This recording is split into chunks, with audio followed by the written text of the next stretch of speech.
अल्लाह का बनाया हुआ वक्त गोल नहीं है, उलझा हुआ नहीं है, रैंडम नहीं है। अल्लाह ने एक सीधी टाइमलाइन बनाई है, एक सीधी रेखा जिसका एक स्टार्टिंग पॉइंट है और एक फाइनल पॉइंट है। इस टाइमलाइन के अंदर अलग अलग डायमेंशंस पाए जाते हैं और हम इंसान इस टाइमलाइन के थर्ड डिमेंशन 3D में मौजूद हैं। अल्लाह की टाइमलाइन स्टार्टिंग पॉइंट सब कुछ तब शुरू हुआ जब अल्लाह ने कहा कुन। उससे पहले न टाइम था, न स्पेस था, न मैटर था। यानी टाइम खुद अल्लाह की क्रिएशन है। अल्लाह टाइम के अंदर नहीं है, अल्लाह टाइम से ऊपर है। फिर टाइमलाइन आगे बढ़ती है और दुनिया आती है। ये दुनिया रहने के लिए नहीं बनाई गई, परखने के लिए बनाई गई है। यहाँ इंसान को एक बॉडी दी गई, हड्डियों वाली, खून वाली, दर्द महसूस करने वाली। इसी बॉडी के साथ इंसान जीता है, सोचता है और फैसले करता है। यही टेस्ट फेज है।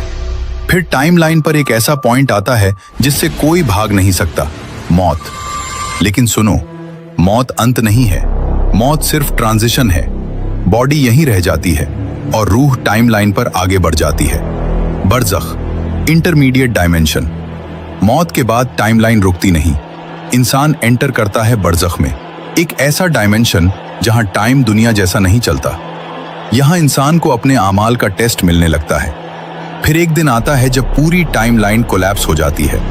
कुरान कहता है एक दिन 50,000 साल के बराबर होगा।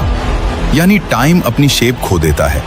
और फिर टाइमलाइन का आखिरी पॉइंट जन्नत जहन्नम, यहीं इंसाफ मुकम्मल होता है, यहीं हक और बातिल अलग होते हैं।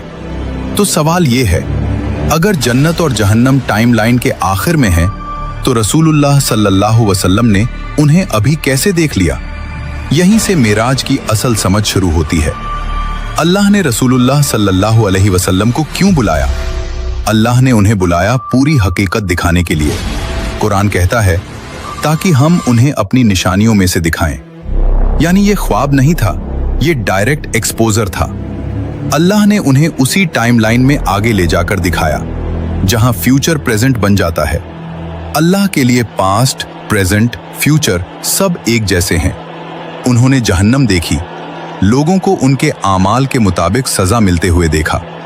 उन्होंने देखा जुल्म का अंजाम, झूठ का अंजाम, हराम का अंजाम। और उन्होंने जन्नत देखी, सुकून, रहमत और ऐसे लोग जिन्होंने दुनिया में सब्र और सच्चाई चुनी थी। ये हकीकत का वॉक थ्रू था। क्यों दिखाया गया?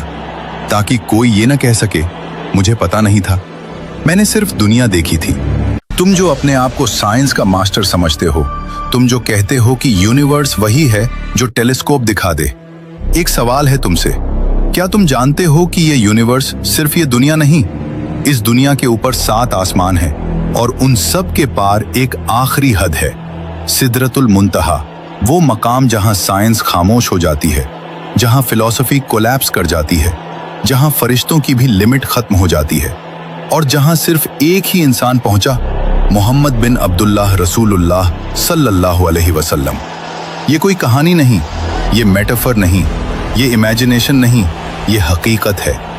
आमुल हुज़्न, जब रसूलुल्लाह अंदर से टूट चुके थे वो दौर, रसूलुल्लाह सल्लल्लाहु अलैहि वसल्लम के 2 सबसे मजबूत सपोर्ट सिस्टम्स इस दुनिया से रुखसत हो चुके थे। सैयदा खदीजा अलैहिस्सलाम मोहब्बत, यकीन, इमोशनल सुकून, चाचा Abu Talib protection, social shield, political support. आज की साइकोलॉजी इसे कहती है डबल अटैचमेंट लॉस ट्रॉमा। मतलब दिल थक चुका था, दिमाग बोझ से भरा था और दुनिया बेरहम। और याद रखो, अल्लाह दर्द को डिनाई नहीं करता, अल्लाह टूटे हुए दिलों को बुलाता है। एक रात जब सारा मक्का सो रहा था और एक दिल जाग रहा था, तभी जिब्रील अलैहिस्सलाम आए। न कोई वार्निंग, न कोई सवाल, बस एक जुमला, अल्लाह आपसे मुलाकात करना चाहता है। सोचो, क्रिएटर ऑफ टाइम एक इंसान को बुला रहा है जो टाइम के अंदर जी रहा है। ये सफर नहीं था, ये डिवाइन इनविटेशन था। घर से बाहर आए और देखा एक मखलूक, घोड़े से छोटी, गधे से बड़ी, उसका नाम बुराक, रूट वर्ड बरक। साइंस कहती है लाइट फास्टेस्ट फिनोमिना है, लाइट के लिए डिस्टेंस मैटर नहीं करता। हदीस कहती है बुराक का हर कदम नजर की हद तक था। ये ट्रांसपोर्टेशन नहीं था, ये स्पेस कॉम्प्रेशन था। अल्लाह ने डिस्टेंस को ही खत्म कर दिया। सफर शुरू होता है मक्का से मस्जिद अल अक्सा तक। कुरान कहता है असरा बे अब्दिही। अब्द यानी body plus soul plus consciousness. मतलब साफ है, ये सपना नहीं, ये एम्बॉडीड रियलिटी थी। मस्जिद अल अक्सा वो रेल्म जहां वक्त टूट गया। अब ध्यान से सुनो, ये बेहद डीप पॉइंट है। कोई नहीं जानता कि उस रात मस्जिद अल अक्सा के आसपास फिजिकली क्या क्या हुआ होगा, क्योंकि कुरान और हदीस मैकेनिज्म एक्सप्लेन नहीं करते, वो सिर्फ इवेंट बताते हैं। लेकिन सोचने से किसी ने रोका भी नहीं। हो सकता है उस रात अल अक्सा के ऊपर आसमानों में कॉस्मिक पोर्टल्स खुले हों। हो सकता है सारे आसमानों के ब्लैक होल्स एक सीधी रेखा में एक दूसरे से कनेक्ट हो गए हों। अल अक्सा का रेल्म जहां सारे नबी मौजूद थे। मस्जिद अल अक्सा सिर्फ एक जगह नहीं थी, वो एक रेल्म था, एक ऐसा डायमेंशन जहां टाइम कोलैप्स हो चुका था। यही रसूलुल्लाह सल्लल्लाहु अलैहि वसल्लम जिब्रील के साथ अलैहिस्सलाम उस रेल्म में दाखिल हुए, जहां मौजूद थे आदम अलैहिस्सलाम, नूह अलैहिस्सलाम, इब्राहीम अलैहिस्सलाम, मूसा अलैहिस्सलाम, ईसा अलैहिस्सलाम, तमाम अंबिया। और कहा गया आगे बढ़िए, इमामत आप कराइए। ये सिर्फ नमाज नहीं थी, ये डिक्लेरेशन ऑफ फाइनल प्रॉफिटहुड थी। और वहां से आसमानों की ओर मिराज की शुरुआत। पहले आसमान पर आदम अलैहिस्सलाम, दूसरे पर ईसा अलैहिस्सलाम और याहिया अलैहिस्सलाम, तीसरे पर यूसुफ अलैहिस्सलाम, चौथे पर इदरीस अलैहिस्सलाम, पांचवें पर हारून अलैहिस्सलाम, छठे पर मूसा अलैहिस्सलाम और सातवें पर इब्राहीम अलैहिस्सलाम। और फिर वहां पहुंचे जहां न कोई नबी गया न कोई फरिश्ता, जहां आसमान की सारी हदें खत्म हो जाती हैं, जहां से आगे किसी फरिश्ते का भी सफर मुमकिन नहीं। वो मुकाम सिदरतुल मुंतहा, जहां इल्म, नूर और हकीकतें एक साथ जमा होती हैं। सिदरतुल मुंतहा की जड़, रूट छठे आसमान पर है और उसकी शाखाएं सातवें आसमान तक फैली हुई हैं। यही वो जगह है जहां से नील और फुरात, दुनिया की दो सबसे मुबारक नदियां, अपनी हकीकत का सफर शुरू करती हैं। हदीस सहीह मुस्लिम में है कि रसूलुल्लाह सल्लल्लाहु अलैहि वसल्लम ने कहा, सिदरतुल मुंतहा से दो ज़ाहिरी नहरें निकलती हैं, नील और फुरात, और दो बातिनी नहरें जन्नत के अंदर बहती हैं।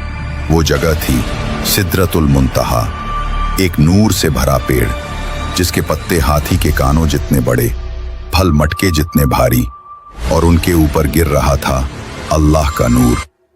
ये नूर जब सिदरा पर गिरता था तो पेड़ के रंग ऐसे बदल जाते थे जो किसी इंसान ने, किसी दुनिया ने, किसी कैमरे ने कभी देखे ही नहीं, क्योंकि वो रंग इस दुनिया के स्पेक्ट्रम में आते ही नहीं। इंसान की आंख सिर्फ 0.003% रंग देख सकती है। सिदरतुल मुंतहा के रंग उन डायमेंशंस के स्पेक्ट्रम से आते हैं जहां मैटर का कोई अस्तित्व नहीं, सिर्फ एनर्जी है। नील और फुरात सिदरतुल मुंतहा से निकलती हैं, लेकिन सीधे लिक्विड पानी बनकर जमीन पर नहीं गिरती। क्यों? क्योंकि सिदरतुल मुंतहा कोई फिजिकल जगह नहीं, ये एक हायर डायमेंशन है।